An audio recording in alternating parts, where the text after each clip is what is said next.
Greetings, brethren. Today we'll be looking at historical records or testimonies for extra biblical evidence for Jesus. We're looking at evidence outside the Bible because people nowadays, especially the younger generation, are oriented towards science and logic.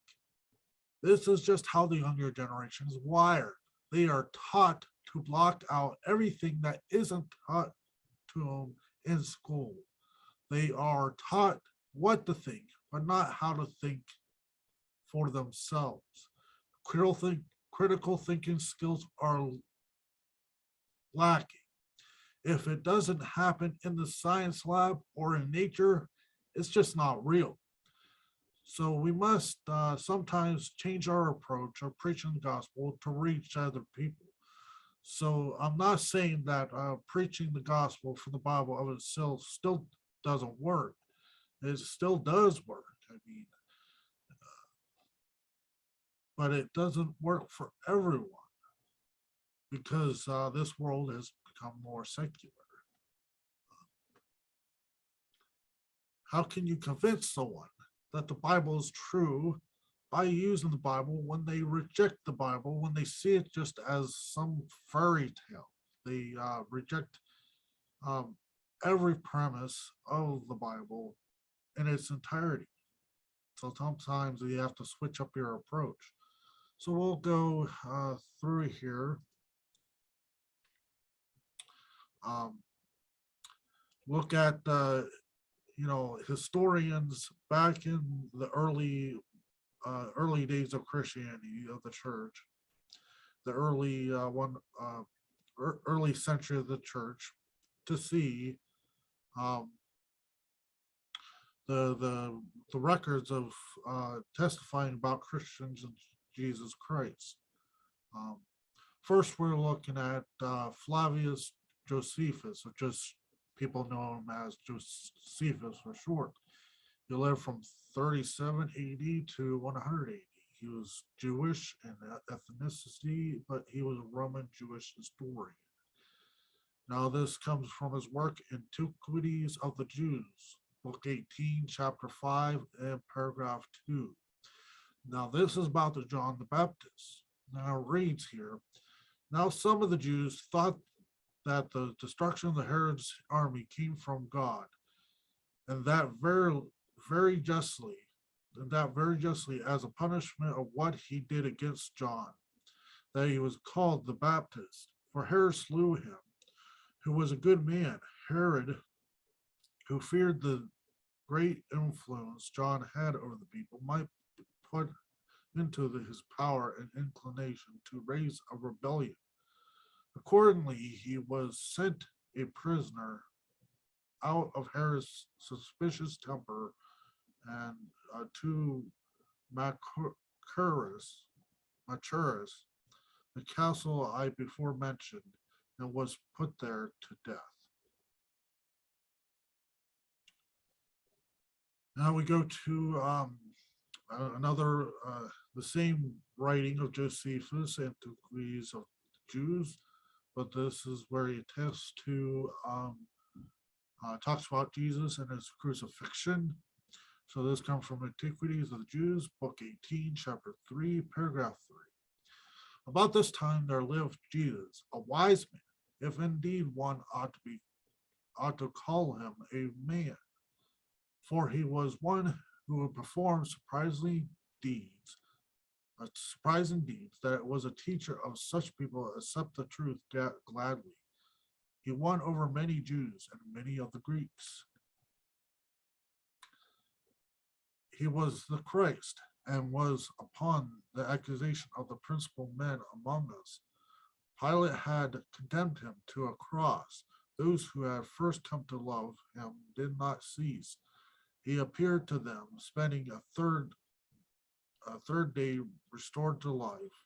For the prophets of God had foretold these things, and 1,000 other marvels about him. And the tribe of the Christians, so called after him, has still to this day not disappeared.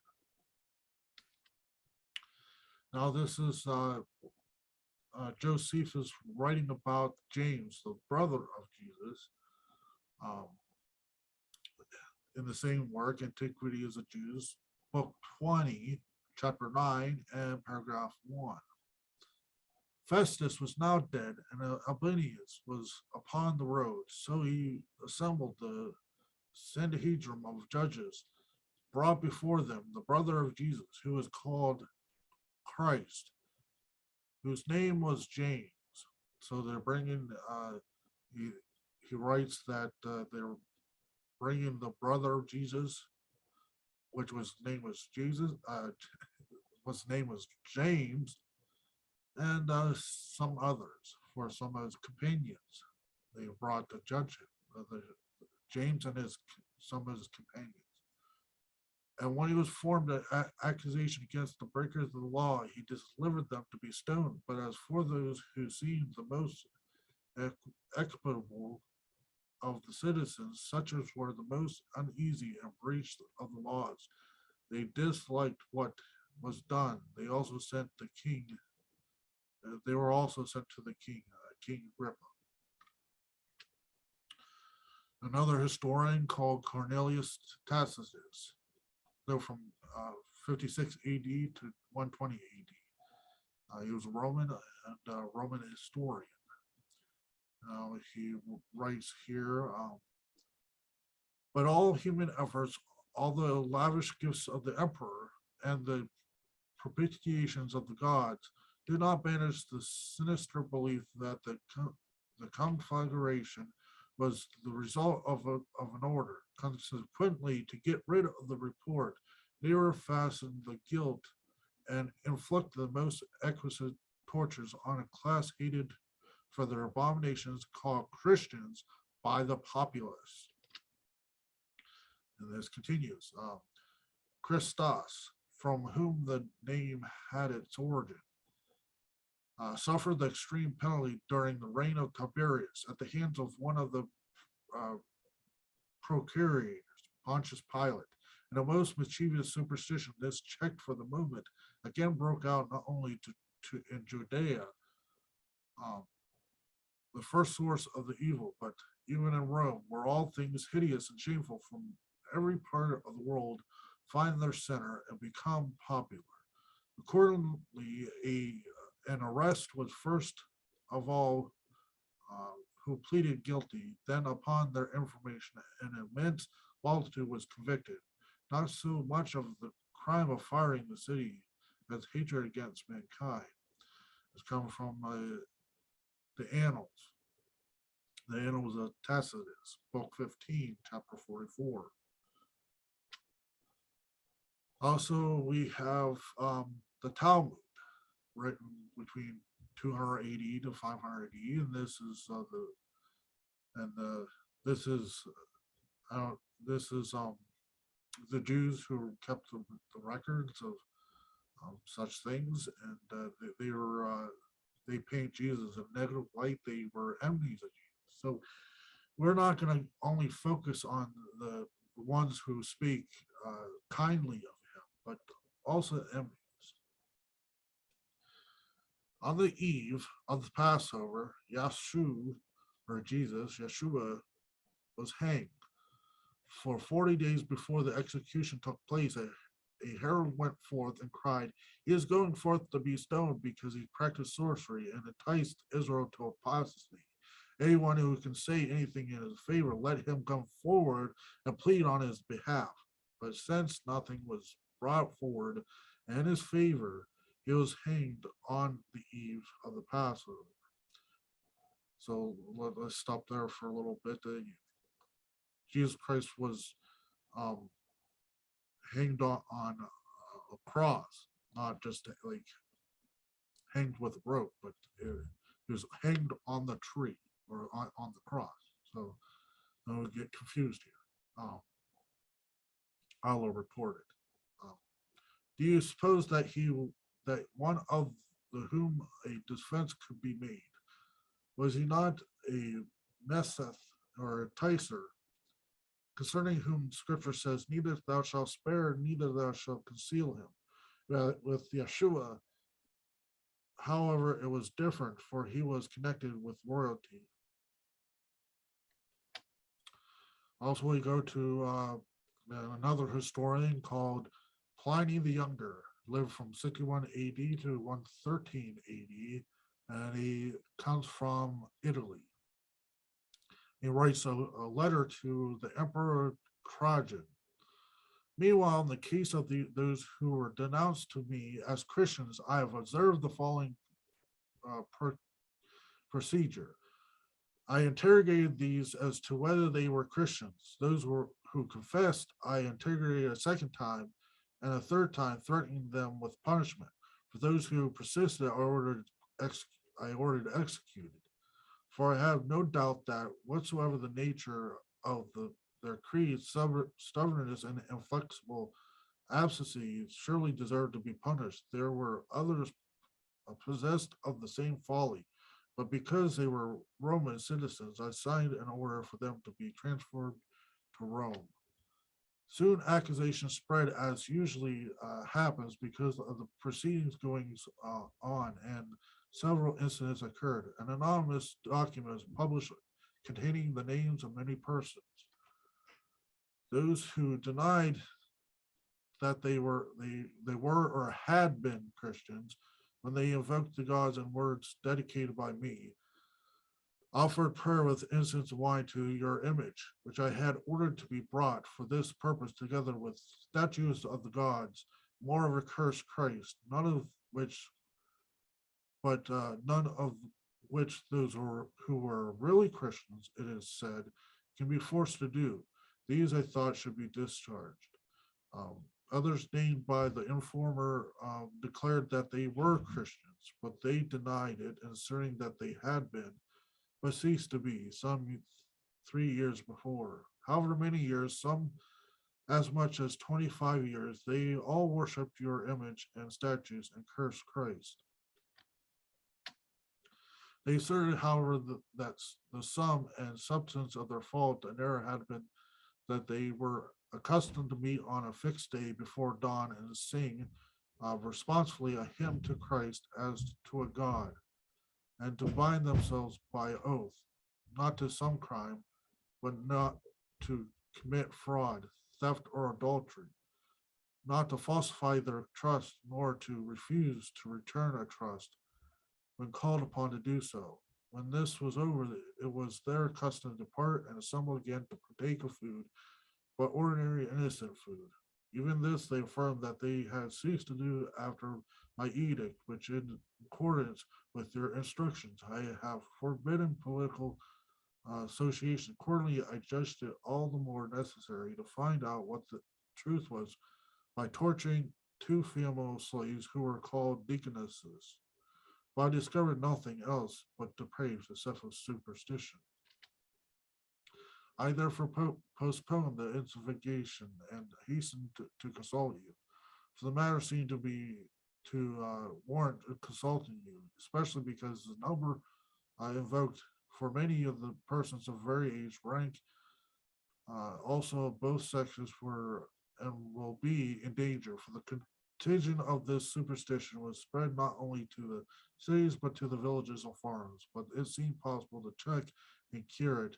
It is certainly quite clear that the temples which had been most deserted had begun to be frequented, and established religious rites among the neglected, but being resumed, and from everywhere sacrificial animals coming, for which until now very few purchasers would be found. Hence, it's uh, easy to imagine what a multitude of people can be reformed if opportunity for repentance is afforded. So this is applying the younger letters, um, chapter 10, 96 to 97. Also, we have Lucian of Samosata, um, lived from 115 AD to 180 AD. It was when that he learned the wondrous lore of the Christians by associating with their priests and scribes of Palestine. How else could it be? In a trace he made them all look like children, for he was a prophet, cult leader, head of the synagogue, and all by himself. He interpreted and explained some of the books, and even composed many of the reverend as a god, made use of him as a lawgiver, and set him down as a procurator. Next after that other, Shore, whom they still worship, and the man was crucified in Palestine because he introduced this new cult into the world. So there's some that there was enemies of Christ that spoke negatively and defamed him, but nevertheless they testified. So, um, continuing on, the poor wretches have convinced themselves first and foremost that they were going to be immortal and live for all time, in consequence of which they despise death and even willingly give themselves to custody. Most of them, furthermore, their first lawgiver persuaded them that they all are all brothers of one another after they transgress once, for all by denying the great gods and worshiping that crucified sophist. So he's calling him philosopher, either a philosopher or a liar. So probably a philosopher. So by worshiping that crucified sophist himself and living under his laws, therefore by they despised all these indiscriminately and considered them common property, receiving such doctrines traditionally without a definite evidence. So if any charlatan and trickster able to profit by occasion comes among them, he has quickly acquired sudden wealth by imposing upon civil folk. This is writing allusions from Samosata, about the death of Peregrinus, paragraphs 11 to 13. So you see that the historians attest to Jesus Christ and Christians and the customs of what Christians were doing in the early years. So you see, not just people who spoke kindly, thought kindly of him, attest to him, but even his enemies attested to him, and those who try to defame him, and stuff like that. So you see, it's not just that we go by our book. I mean, history attests to that Jesus Christ actually lived and Christians did what they did in the early years. So you see that there is evidence, there's testimony that these things really happened, and Jesus Christ was real, and as Christians did such customs did what they did. Um, so um, so I hope this sheds some light on give you some background information and some extra evidence for those that do not see